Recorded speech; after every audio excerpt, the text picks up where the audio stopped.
we have Padjajaran University International Relations expert, Teuku Rezasyah with us.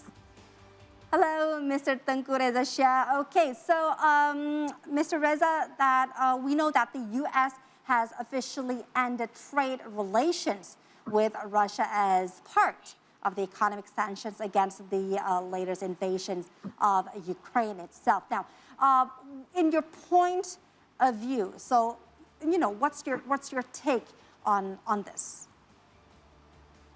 Well, in my opinion, this development will immediately affect Russia, even though Russia has enormous natural resources, particularly oil and natural gas. Right.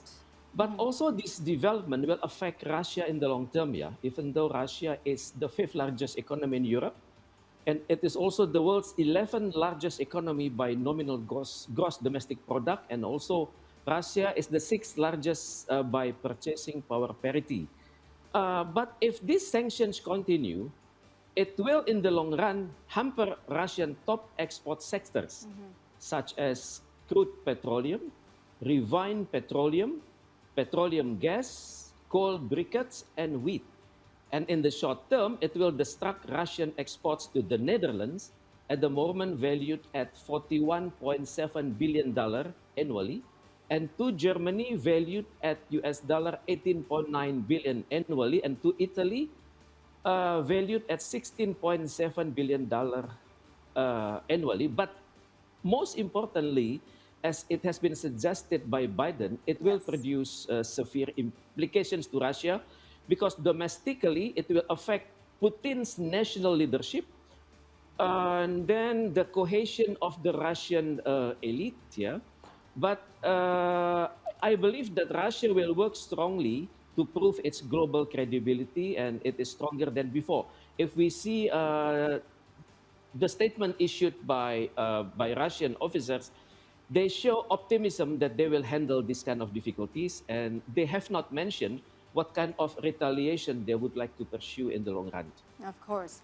Now, G7 leaders have also stated that they will strip Russia of a favored trade status. Now, what can Russia do to mitigate the possible impact of this move in your point of view? Yes, the 7 countries under G7, yeah, G7 USA, UK, France, Germany, Italy, Canada, and Japan. Okay, they are under the US leadership, but the question is, will they act as a team?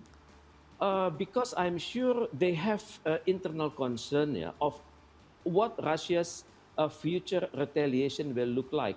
So, for example, for Canada, they provide sanctions for individuals and entities, and then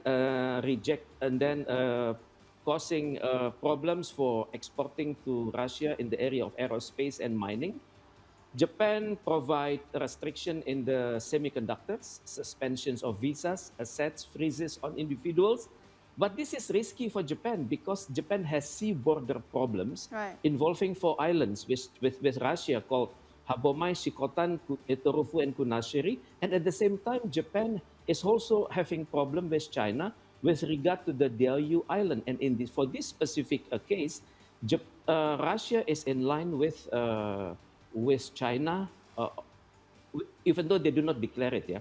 And also, USA provides sanctions with regards to technology and defense imports, banks, and also USA has also identified Russian corrupt billionaires, and UK provides sanctions for Russians not to trade in the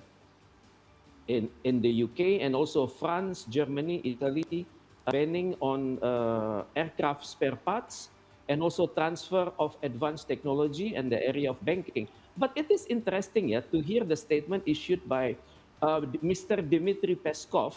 He's the Kremlin spokesperson, stated on the 26th of February, saying that immediate measures are certainly being taken in order to mitigate the damage from sanctions and to ensure the unhindered operations of all economic sector and system. And in this case, what are the implications? The world is waiting at this stage that as the former superpower, along with its global network of diplomatic and economic relations, we are yet to see what retaliatory measures Russia will pursue. Okay. Because at least at the moment, Russia is closely linked with 9 countries under the Shanghai Cooperation Organization, or CSO, connecting Russia with China, India, Pakistan, Kazakhstan, Kyrgyzstan, Tajikistan, and Uzbekistan.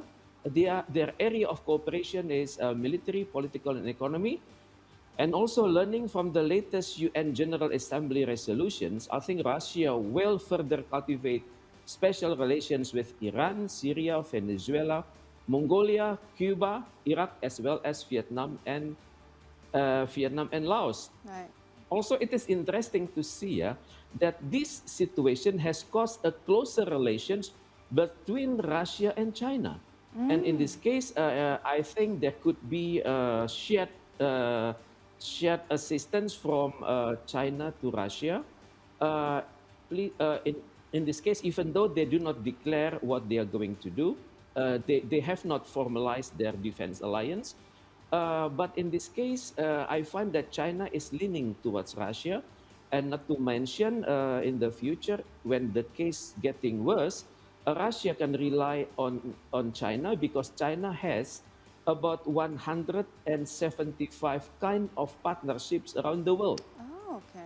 For example, name under comprehensive partnership, name under strategic partnership, name under comprehensive strategic partnership, and also regional kind of cooperation such as China Africa Summit, and not to mention ASEAN China Free Trade Area. So this sanction has made China more important in the eyes of Russia and also in the eyes of the developing countries. Okay. Now, sir, aside from the countries that you just mentioned, let's just shift our focus to the U.S. Now, conversely, some experts say that the sanctions will harm the U.S. as wheat and also fuel prices will actually soar and also hurt domestic consumers, especially as the country is facing its worst inflation in 4 decades right now. Now, in addition, IMF also warns that the war and also sanctions will cause the Russian economy to sharply contract and slow global growth. But this actually become an opportunity for Indonesia. Is it true or not? And what are your thoughts to that? What are your representative to actually worrying developments in these recent days? Will the impact be severe or not?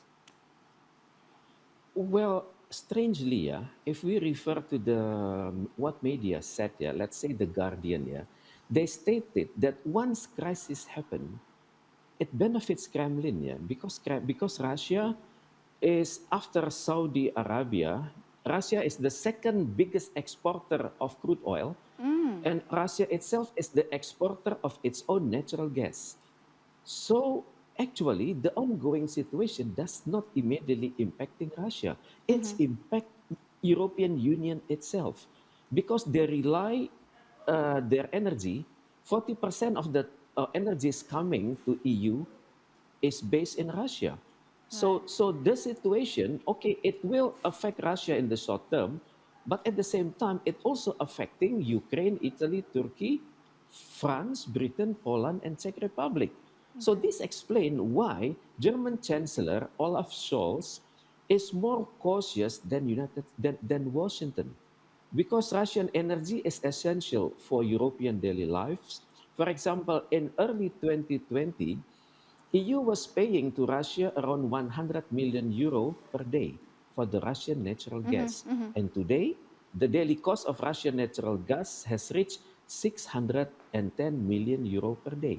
And at the moment, IMF is still counting here because it is difficult for IMF to count because this issue happened at the same time with the COVID-19 pandemic. Yes. And what happens, or how will this be responded by Indonesia? I think Indonesia at the moment is still is doing its homework. In this case, diplomatic intelligence, economic intelligence, because we need because this issue happened just within the last month. We are still counting our level of cooperation, our level of trade with Ukraine, our level of trade with Russia, and the way also other countries responded to US critics. For example, today, the US has criticized China not to help Russia. So in the moment, I think Indonesia is still counting what to do. And then at the bottom line is we need to make sure that the export and import with Russia and Ukraine is not affected. And in this case, we need to think on the worst case scenario. We need to find other partners. In this case, we need to find new source of import. We may think on Australia, we may think on New Zealand, we may think on Brazil, and we may think on the US. But the decision is to be made by the Indonesian authorities. But this has tested Indonesia. Do we have national resilience in the areas of food security? This is yet to be answered by the Indonesian administration. Okay.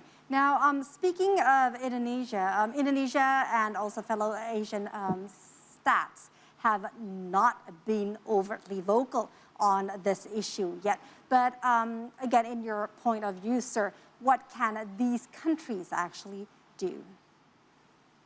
From Indonesia and also the states.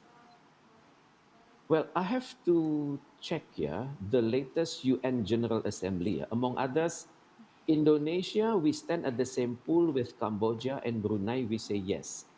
And then Singapore and Thailand and Vietnam said abstain, and then Laos and Malaysia against. So in this case, we have to respect individual countries' opinion on what is happening.